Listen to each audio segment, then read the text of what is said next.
ಏನು ಗೊತ್ತಾ, mother promise ಈ ಹಾಡು ನಿಮ್ಗಂತೂ ಸಿಕ್ಕಾಪಟ್ಟೆ ಇಷ್ಟ ಆಗುತ್ತೆ. ಏನಪ್ಪ ಅವಳು ಮದರ್ ಪ್ರಾಮಿಸ್ ಹಾಕ್ಕೊಂಡು ಈ ಹಾಡು ಇಷ್ಟ ಆಗುತ್ತೆ ಅಂತ ಹೇಳ್ತಿದ್ದಾಳೆ ಅಂತ ಅಂದ್ಕೊಂಡ್ರಾ? ಸೊ ಇರಿ ನಾನು ವಿಷಯಕ್ಕೆ ಬರ್ತೀನಿ. ಸೊ ನಮಸ್ಕಾರ ವೀಕ್ಷಕರೇ, ನ್ಯಾಷನಲ್ ಟಿವಿಗೆ ಸ್ವಾಗತ. ನಾನು ಸ್ವಾತಿ ಸಾಲ್ಯನ್. ಏನಿದು ಮದರ್ ಪ್ರಾಮಿಸ್ ಹಾಕ್ಕೊಂಡು ಈ ಹಾಡು ಇಷ್ಟ ಆಗುತ್ತೆ ಅಂತ ಒಂದು ಚಾಲೆಂಜ್ ಹಾಕ್ತಿದ್ದಾಳೋ ಅಥವಾ ಸವಾಲು ಹಾಕ್ತಿದ್ದಾಳೋ ಅಂತ ಅಂದ್ಕೊಂಡ್ರಾ? ನಿಜವಾಗ್ಲೂ ಇಲ್ಲ. ಮದರ್ ಪ್ರಾಮಿಸ್ ಅನ್ನೋ ಸಿನಿಮಾ, ಡಾಲಿ ಧನಂಜಯ್ ಅವರ ಸಾರಥ್ಯದಲ್ಲಿ ಬಂದಿರುವಂತಹ ಈ ಸಿನಿಮಾದ ಹಾಡು ಈಗ RCB ಅಭಿಮಾನಿಗಳ ನಿದ್ದೆಗೆಡಿಸೋದಂತೂ ಖಂಡಿತ. ಯಾಕಂದರೆ RCB ಅಭಿಮಾನಿಗಳಿಗೋಸ್ಕರನೇ ಈ ಒಂದು ಹಾಡು ರಿಲೀಸ್ ಆಗಿರುವಂಥದ್ದು. ಸೊ ಈ ಹಾಡಿನ ಬಗ್ಗೆ ನೋಡೋದಾದರೆ, ಈ ಹಾಡು ಲಿರಿಕ್ಸ್ ಆಗಿರ್ಬೋದು, ಪ್ರತಿಯೊಂದು RCBಯನ್ನು ಯಾರು ಹೇಟ್ ಮಾಡ್ತಾರೋ ಅವ್ರಿಗೆ ಸವಾಲಾಗಿರುವಂಥ ಹಾಡು ಅಂತಲೇ ಹೇಳ್ಬೋದು. ಯಾಕಂದರೆ ಈಗಷ್ಟೇ ರಿಲೀಸ್ ಆಗಿರುವಂತಹ ಮದರ್ ಪ್ರಾಮಿಸ್ ಸಿನಿಮಾದ ಹಾಡು. ಮದರ್ ಪ್ರಾಮಿಸ್ ಪೋಸ್ಟರನ್ನು ಬಿಟ್ಟಾಗ ಇಡೀ ದೊಡ್ಡ ಕುಟುಂಬ ಆಗಿರ್ಬೋದು ಒಂಥರ ನಮ್ಮ ಕಣ್ಣಿಗೆ ಬಿದ್ದಿರುವಂಥದ್ದು. ಸೊ ಈ ಸಿನಿಮಾ ಹೇಗೆ, ಫ್ಯಾಮಿಲಿ ಓರಿಯೆಂಟೆಡ್ ಸಿನಿಮಾನ ಅಥವಾ ಥ್ರಿಲ್ಲಿಂಗ್ ಇರುತ್ತಾ? ಸೊ ಇದ್ರ ಬಗ್ಗೆ ಸಾಕಷ್ಟು ಗೊಂದಲಗಳಿತ್ತು. ಬಟ್ ಅದರ ಫಸ್ಟ್ ಹಾಡೇ RCB ಅಭಿಮಾನಿಗಳಿಗೆ ಖುಷಿಯನ್ನು ತಂದು ಕೊಡುವಂಥ ಹಾಡು. ಸೊ RCB ಅಭಿಮಾನಿಗಳಿಗೋಸ್ಕರನೇ ಈ ಹಾಡನ್ನು ಮಾಡಿರುವಂಥದ್ದು. ಸೊ ಲಾಸ್ಟ್ ಟೈಮ್ ಏನು RCB ಕಪ್ಪನ್ನು ಗೆದ್ದಿದ್ದೋ, ಸೊ ಆ ಒಂದು ಆಧಾರದ ಮೇಲೆ ಇಟ್ಕೊಂಡು ಈ ಒಂದು ಹಾಡನ್ನು ನಿರ್ಮಿಸಿದ್ದಾರೆ. ಸೊ RCB ಹೇಟರ್ಸ್ಗಳು ಇದನ್ನು ನೋಡೋಕೆ ಹೋಗ್ಬೇಡಿ, ಯಾಕಂದರೆ ನಿಜವಾಗ್ಲೂ ಹೇಟ್ ಆಗ್ತಿದೆ, ತುಂಬ ಇನ್ನಷ್ಟು ಹೇಟ್ ಪಡ್ತೀರ ಅಂತ ಹೇಳ್ಬೋದು. ಯಾಕಂದರೆ ಉರ್ಸೋದಕ್ಕಿಂತ ಬಂದಿರೋ ಹಾಡು ಇದು. RCB ಅವ್ರಿಗೂ ಅಂದರೆ RCB ಅಭಿಮಾನಿಗಳಿಗೋಸ್ಕರ ಇರುವಂಥ ಹಾಡು.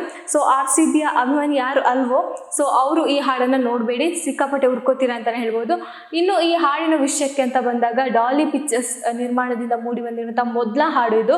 ಸೊ ಮದರ್ ಪ್ರಾಮಿಸ್ ಅನ್ನೋ ಸಿನಿಮಾದಿಂದ ಮೂಡಿ ಬಂದಿರುವಂತಹ ಮೊದಲ ಹಾಡು ಇದೀಗ ರಿಲೀಸ್ ಆಗಿರುವಂಥದ್ದು. ಸೊ ಅದು ಇವತ್ತು ಬೇರೆ ರಿಲೀಸ್ ಆಗಿದೆ. ಸೊ ಇವತ್ತು RCB ಮತ್ತು ನಮ್ಮ ರಾಜಸ್ಥಾನ್ ಮ್ಯಾಚ್ ನಡೀತಾ ಇದೆ. ಸೊ ಅದರಲ್ಲಿ ರಾಯಲ್ ಚಾಲೆಂಜ್ ಹಾಕ್ತಾ ಇದ್ದಾರೆ. ಸೊ ಹಾಗಾಗಿ ಇವತ್ತು ಈ ಹಾಡು ರಿಲೀಸ್ ಆಗಿರೋದು ಇನ್ನಷ್ಟು ಒಂಥರ ಡಬಲ್ ಖುಷಿ. ಯಾಕಂದರೆ ಇವತ್ತು ಬೇರೆ RCB ಮ್ಯಾಚ್ ಇದೆ. ಸೊ ಮೊನ್ನೆಯಿಂದ ಸತತವಾಗಿ ಹ್ಯಾಟ್ರಿಕ್ ಹೊಡ್ಕೊಂಡು ಬಂದಿರುವಂಥ RCBಗಳಿಗೆ ಈ ಹಾಡಲ್ಲಿರುವಂಥ ಕೆಲವೊಂದು ಲಿರಿಕ್ಸ್ಗಳಾಗಿರ್ಬೋದು, ಯಾರೆಲ್ಲ RCBನ ಹೇಟ್ ಮಾಡ್ತಿರ್ತಾರೋ ಅವರ ಕೆಲವೊಂದು ಟ್ರೋಲ್ಗಳಲ್ಲಿ ತೆಗೆದುಕೊಂಡಿರುವಂತಹ ಕೆಲವೊಂದು ಪಾಯಿಂಟ್ಸ್ಗಳನ್ನು ಎಲ್ಲಿ ಇಟ್ಕೊಂಡು ಹಾಡು ಮಾಡೋದಾಗಿರ್ಬೋದು. ಸೊ ಇದರಲ್ಲಿ ಡಾಲಿ ಧನಂಜಯ್ ಅವರ ಲುಕ್ಕು ಅಂತೂ ಸಿಕ್ಕಾಪಟ್ಟೆ ಕ್ರೇಜ್ ಆಗಿದೆ. ಬಿಳಿ ಕಲರ್ ಕೋಟ್ ಹಾಕ್ಕೊಂಡು, ಆ ಕಿರೀಟ ಆಗಿರ್ಬೋದು, ಆ ಗತ್ತಾಗಿರ್ಬೋದು, ಸೊ ಇವೆಲ್ಲವನ್ನ ಮಿಕ್ಸಪ್ ಮಾಡಿಕೊಂಡು ಈ ಒಂದು ಹಾಡು ಇರುವಂಥದ್ದು. ಸೊ ಗುರುಕಿರಣ್ ಅವರ ಧ್ವನಿಯಲ್ಲಿ ಮೂಡಿ ಬಂದಂತಹ ಈ ಹಾಡು.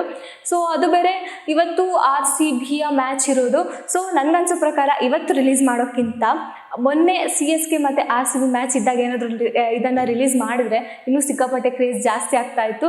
ಸೊ ಆದರೂ ಪರವಾಗಿಲ್ಲ, ಇವತ್ತು ಬೇರೆ ನಮಗೆಲ್ಲರೂ ಎದುರಾಳಿಗಳೇ. ಅಂದರೆ RCB ತಂಡಕ್ಕೆ ಈಗ ಇವತ್ತು ಆಡ್ತಿದೆ ಅಂದರೆ ಅವರ ಎದುರಾಳಿ ಯಾರು ಬರ್ತಾರೋ ಸೊ ಅವರನ್ನು ಸೋಲ್ಸೋಕ್ಕೇ RCB ತಂಡ ಕಾಯ್ತಾ ಇರುತ್ತೆ. ಇನ್ನು RCB ಅಭಿಮಾನಿಗಳಿಗೆ ಅದೇ ಸಿಕ್ಕಾಪಟ್ಟೆ ಖುಷಿಯಾಗಿರುವಂತಹ ವಿಷಯ.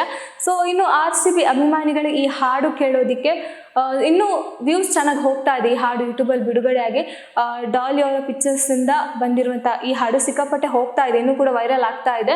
ಹಾಗಾಗಿ ಈ ಹಾಡಿನ ಬಗ್ಗೆ ಹೇಳೋದಾದರೆ ಇವತ್ತು RCB ಅಭಿಮಾನಿಗಳಿಗೆ ಖುಷಿ ಕೊಡುವಂಥ ಹಾಡು. ಸೊ ಇವತ್ತಿನ ಮ್ಯಾಚ್ ಬಗ್ಗೆನೂ ಹೇಳೋದಾದರೆ, ಇವತ್ತು ಮ್ಯಾಚ್ ಯಾರ್ದು ಅಂತ ಗೊತ್ತಿದೆ, ಬೆಂಗಳೂರು ಮತ್ತು ರಾಜಸ್ಥಾನ್ ನಡುವಿನ ಮ್ಯಾಚ್. ಸೊ ಇದರಲ್ಲಂತೂ ಈ ಹಾಡು ಕೇಳಿ ಆಮೇಲೆ ಮ್ಯಾಚ್ ನೋಡಿ ಇವತ್ತೇನಾದರೂ RCB ಗೆದ್ದರೆ ನಾಳೆಯಿಂದ ಇದೇ ಸ್ಟೇಟಸ್ ಆಗುತ್ತೆ ಅಂತಲೇ ಅನಿಸುತ್ತೆ. ಯಾಕಂದರೆ ಈ ಹಾಡಿನ ಬಗ್ಗೆ ಅಷ್ಟು ಚೆನ್ನಾಗಿದೆ ಲಿರಿಕ್ಸ್ ಎಲ್ಲ. ಸೊ RCB ತಂಡಕ್ಕೆ ಹಾಡುಗಳು ಬರೋದೇನು ಹೊಸದಲ್ಲ, ಪ್ರತಿಯೊಂದು ಹಾಡುಗಳು ಒಂಥರ ನಮಗೆ ಗೂಸ್ ಬಂಪ್ ತರುವಂಥ ಹಾಡು. ಸೊ ಹಾಗಾಗಿ ಇದು ಕೂಡ ಆ ಒಂದು ಪಟ್ಟಿಯಲ್ಲಿ ಸೇರ್ಕೊಳ್ಳುತ್ತಾ ಅಂತ ನಾವು ನೋಡಬೇಕು. ಯಾವುದೇ ಹಾಡು RCB ಬಗ್ಗೆ ಯಾವುದೇ ಹಾಡು ಬರಲಿ, ಸೊ ಅದನ್ನು RCB ಅಭಿಮಾನಿಗಳು ಫೇಮಸ್ ಮಾಡೋದ್ರಲ್ಲಿ ಎರಡು ಮಾತಿಲ್ಲ. ಸೊ ಹಾಗೆ ಇದು ಹಾಡನ್ನು ಯಾವ ರೀತಿ ತಗೋತಾರೆ, ಯಾವ ರೀತಿ ಇದಕ್ಕೆ ರಿವ್ಯೂ ಕೊಡ್ತಾರೆ ಅಂತ ನೋಡಬೇಕು. ಸೊ ನೀವೇನಾದರೂ ಈ ಹಾಡು ಕೇಳಿಲ್ಲ ಅಂದರೆ, ಒಂದು ವೇಳೆ ಕೇಳಿದರೆ ಏನು ಅನಿಸ್ತು ಅನ್ನೋದನ್ನು ಕಮೆಂಟ್ ಮಾಡಿ ತಿಳಿಸಿ. ಸೊ ಕೇಳಿಲ್ಲ ಅಂದರೆ ಈಗ ಕೇಳಿ ನಂತರ ಏನು ಅಂತ ಕಮೆಂಟ್ ಮಾಡಿ ತಿಳಿಸಿ.